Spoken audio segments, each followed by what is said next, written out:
Ranata? Oay, ranabavy. Marary ngase? Tsy hitako mihitsy ny nahatongavanao. Tsy hoe marary akory fa be loatra ny zavatra famafoandohako ao e. Fa maninona ianao? Inona mahazo anao?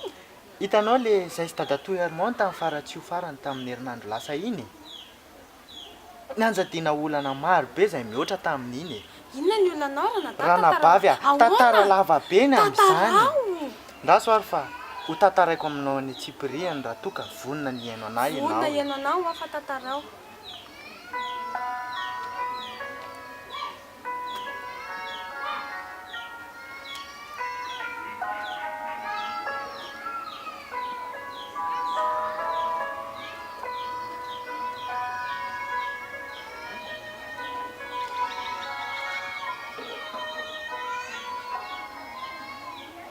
Dia izay ny zavany tranga tany ranabavy ah.